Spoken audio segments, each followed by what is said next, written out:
Hello student, आज हम class 10 science की वर्कशीट 15 को डिस्कस करेंगे। हमारा चैप्टर चल रहा है एसिड, बेसेज एंड साल्ट्स। तो इससे पहले हमने baking soda, baking powder, washing soda, bleaching powder, इन सब के बारे में अच्छी तरह से पढ़ लिया है कि वो कैसे प्रिपेयर किए जाते हैं, उनकी प्रॉपर्टीज़ क्या हैं, उनके यूजेस क्या हैं। तो आज का हमारा साल्ट है plaster of Paris. Plaster of Paris का फॉर्मूला है CaSO4 हाफ H2O, यानी इसको बोलते हैं कैल्शियम सल्फेट हेमीहाइड्रेट्स। अब ये बनता कैसे? ये जिप्सम से बनता है, जिप्सम को हीट करने से बनता है। अब ये जानते हैं ये जिप्सम क्या है। तो जिप्सम जो है वो एक हार्ड सब्सटेंस है जो सीमेंट में मिलाया जाता है और ये जल्दी सूख जाता है और काफ़ी सॉलिड बन जाता है। तो हम जब जिप्सम को हीट करते हैं, गर्म करते हैं 373 केल्विन पर या 100 डिग्री सेंटीग्रेड पर, तो इस टेम्परेचर पर the molecules of water are evaporated and gypsum turns into POP। तो वाटर के जो मॉलिक्यूल होते हैं वो इवापोरेट हो जाते हैं और POP बनता है। अब यहाँ देखिए कि जिप्सम में वाटर के 2 मॉलिक्यूल हैं, तो जब हम हीट करते हैं तो 1.5 वाटर मॉलिक्यूल जो होता है वो इवापोरेट हो जाता है और बच जाता है हाफ H2O और CaSO4 जो था वो वही रह जाता है। इस तरह से जिप्सम जो है वो POP में बदल जाता है। अब ये इसकी प्रॉपर्टी देखते हैं। प्रॉपर्टी ये है कि plaster of Paris is a white powder, ये सफ़ेद रंग का पाउडर होता है। हम सब ने इसको देखा होगा, हमारे घर में जब भी सफ़ेदी का काम होता है, वाइट वॉश होता है, तो POP ज़रूर लाते हैं, क्योंकि जहाँ पे गड्ढे वड्ढे दीवार में होते हैं उन सबको भरने के लिए इसका इस्तेमाल करते हैं। आगे हम प्रॉपर्टी भी देखेंगे। दूसरा इसका है पॉइंट कि mixing of water into plaster of Paris changes it into gypsum and it is exothermic reaction. तो जब इसमें POP में वाटर मिलाया जाता है तो वाटर मिलाने के बाद ये जिप्सम में बदल जाता है, यानी कि ये POP है ना। इसमें जब वाटर मिलाया गया, आपको समीकरण नीचे लिखा हुआ है, देखिए इक्वेशन है कि POP में जब वाटर मिलाया गया तो ये हाफ H2O और ये 1.5 H2O दोनों मिल करके 2 H2O बनाते हैं और CaSO4 तो जो था वो है। तो इस तरह से POP से जिप्सम तैयार हो जाता है। अब है some uses of plaster of Paris. Plaster of Paris के कुछ यूजेज क्या क्या हैं, तो पहला देखते हैं। Plaster of Paris is used in medical treatment. It is used to cover as plaster in the case of fractured bone. तो प्लास्टर ऑफ पेरिस का मेडिकल क्षेत्र में तो बहुत टाइम से यूज हो रहा है। हाथ की हड्डी टूट जाती है, पैर की हड्डी टूट जाती है, मतलब हड्डी के टूटने पर प्लास्टर जो किया जाता है उसमें प्लास्टर ऑफ पेरिस का यूज होता है। It is use for making beautiful and designer fall ceiling and other room interior. घर के इंटीरियर में, सीलिंग बनाने में, इन सब में इसका इस्तेमाल किया जाता है। सुंदर सुंदर डिजाइन बनाए जाते हैं छतों में, दीवारों में। It is used in making toys and other decorative material. Toys बनाने में, तरह तरह की टॉयज, मूर्तियाँ वगैरह बनाने में, डेकोरेटिव मटेरियल बनाने में इसका इस्तेमाल किया जाता है। It is used in casting into clay mould. जो क्ले मोल्डिंग होता है, क्ले के मोल्ड तैयार होते हैं, तो उसमें भी POP का यूज किया जाता है। अब आगे देखिए क्या लिखा है।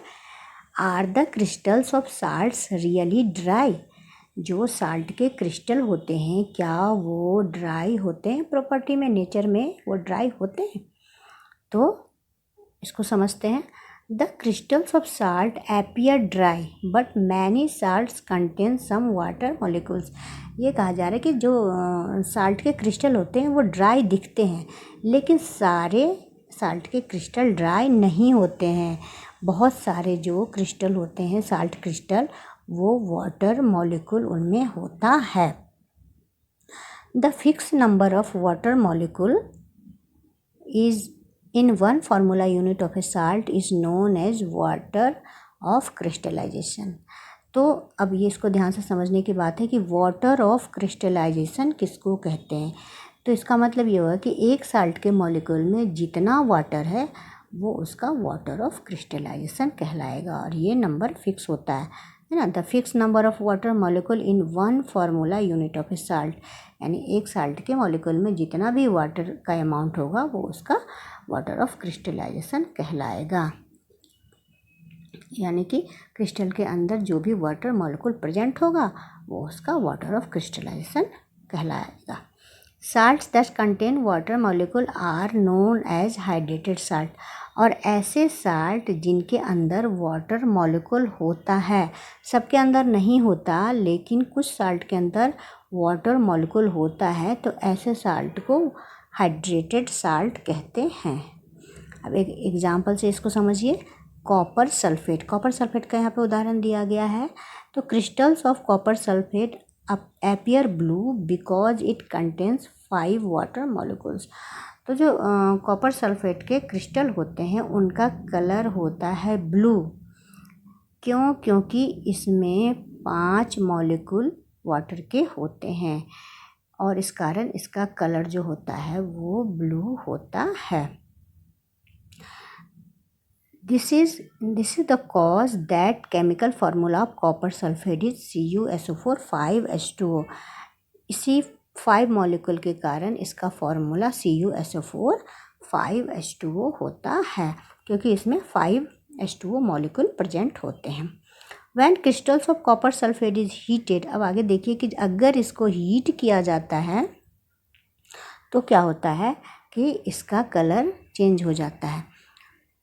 It loses it's water molecule, जब इसको हीट किया जाएगा, है ना, हीटिंग के बाद क्या होगा, ये वाटर जो होगा वो उड़ जाएगा, है ना, इवापोरेट हो जाएगा, और इवापोरेट होने के कारण वाटर ख़त्म हो जाएगा तो इसका कलर भी चेंज हो जाएगा, और इसका कलर हो जाएगा वाइट। मतलब जो ब्लू कलर था इसका वो चेंज होकर ये ब्लू कलर जो है वो वाटर के निकल जाने के कारण वाइट हो जाएगा।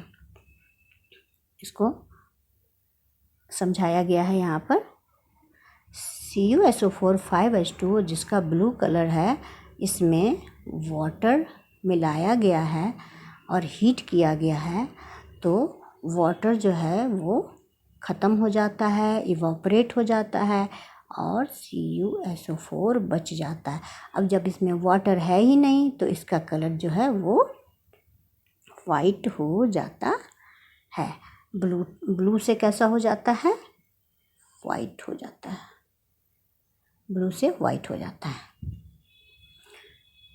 अब इसके कुछ एग्जाम्पल दिए हुए हैं। इससे पहले हम ये देखते हैं कि but when water is added to anhydrous copper sulphate और it exposes to moisture present in air it turns blue again. तो अब ये ब्लू से वाइट हो गया क्योंकि इसमें से हीट किया और हीट करने के बाद वाटर निकल गया तो ये वाइट हो गया।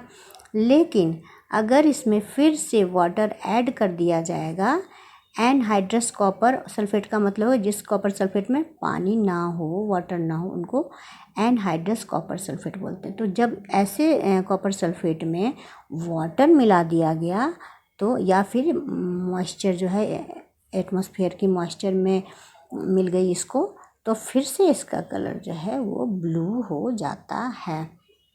बहुत बढ़िया एग्जाम्पल है इसको समझने का।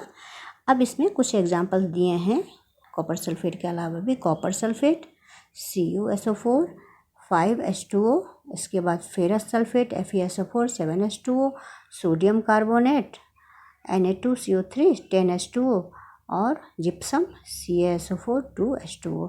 ये सारे जो साल्ट हैं वो ड्राई नहीं हैं, हाइड्रेटेड साल्ट हैं।